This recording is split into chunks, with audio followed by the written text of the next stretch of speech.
2026년 세계 경제를 움직일 딱 하나의 키워드를 꼽으라면 그건 바로 부채입니다. 오늘 이 시간에는 이 어마어마한 빚이 대체 어떻게 전 세계의 미래를 그려나가고 있는지 그 핵심을 한번 제대로 파헤쳐 보겠습니다. 37조 6,400억 달러. 와, 정말 머릿속에 잘 그려지지도 않는 숫자죠? 근데 여러분, 이건 그냥 숫자가 아닙니다. 바로 2026년 세계 경제의 방향을 결정지을 뭐랄까 일종의 열쇠 같은 겁니다. 네, 바로 이 지문이 오늘 우리가 풀어가야 할 가장 큰 숙제입니다. 도대체 어떻게 이 거대한 숫자 하나가 전 세계 모든 나라의 정책 방향을 바꾸고 결국 우리 개개인의 삶에까지 직접적인 영향을 미치게 되는 걸까요? 그 답을 지금부터 하나씩 찾아보겠습니다.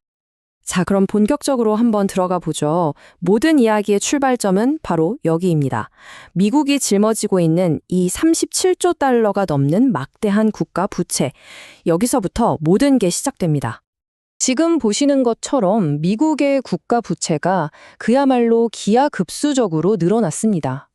특히 최근 몇 년 동안의 증가세는 과거와는 비교 자체가 안 될 정도로 정말 가파르죠.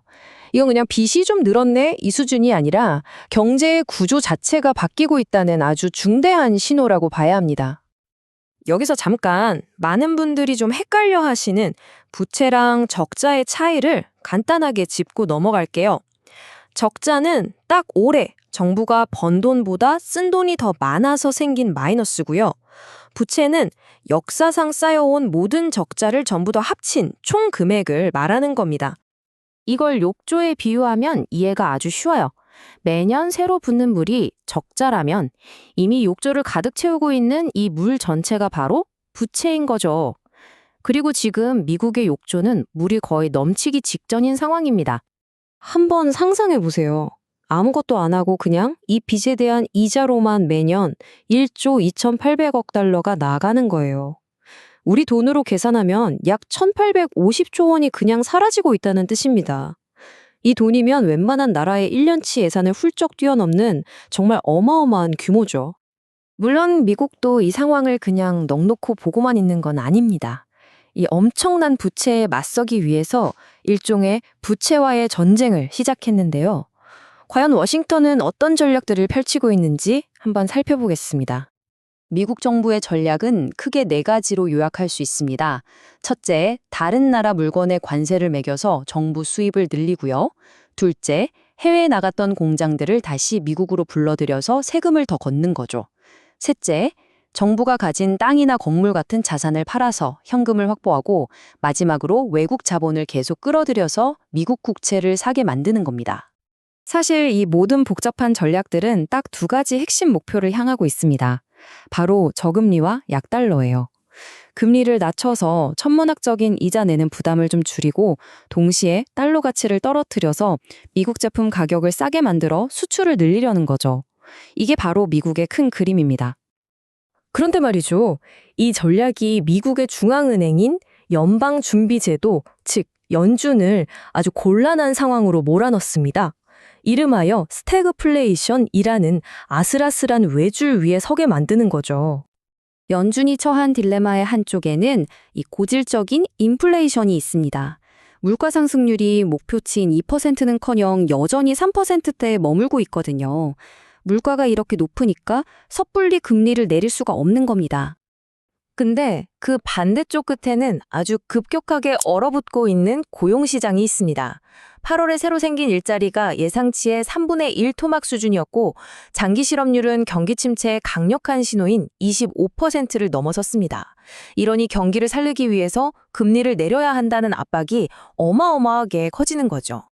결국 연준은 물가를 잡자니 경기가 완전히 무너질 것 같고 경기를 살리자니 물가가 다시 치솟을 것 같은 그야말로 진퇴양난의 상황에 빠진 겁니다.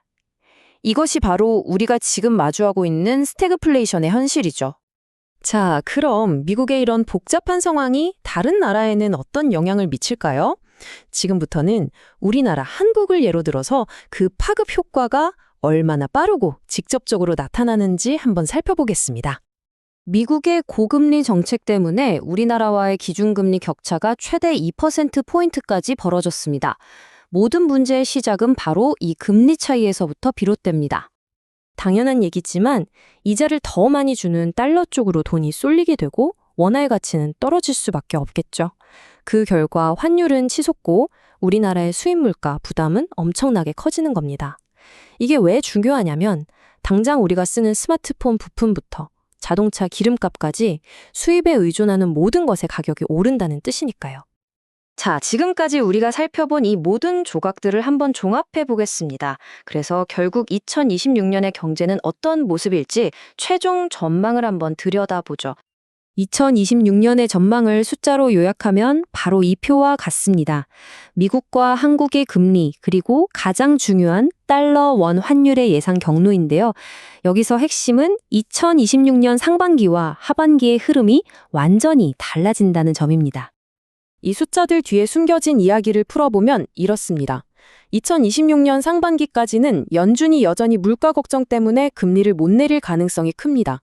그러면서 지금처럼 달러가 강하고 환율도 높은 수준을 유지하겠죠. 하지만 하반기로 가면 얘기가 달라집니다.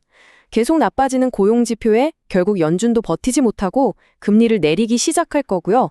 바로 그때부터 원화가 다시 강세로 돌아서면서 환율이 안정될 거라는 전망입니다. 오늘 분석을 통해 우리는 한 나라의 부채 문제가 어떻게 온 세상을 거미줄처럼 촘촘하게 엮어버리는지 확인할 수 있었습니다. 마지막으로 이 질문을 한번 던져봅니다. 부채라는 이 거대한 사슬로 서로가 단단히 묶여있는 세상에서 과연 어느 한 나라의 경제가 온전히 독립적으로 존재할 수 있을까요? 우리 모두가 한 번쯤 깊이 생각해 볼 문제입니다.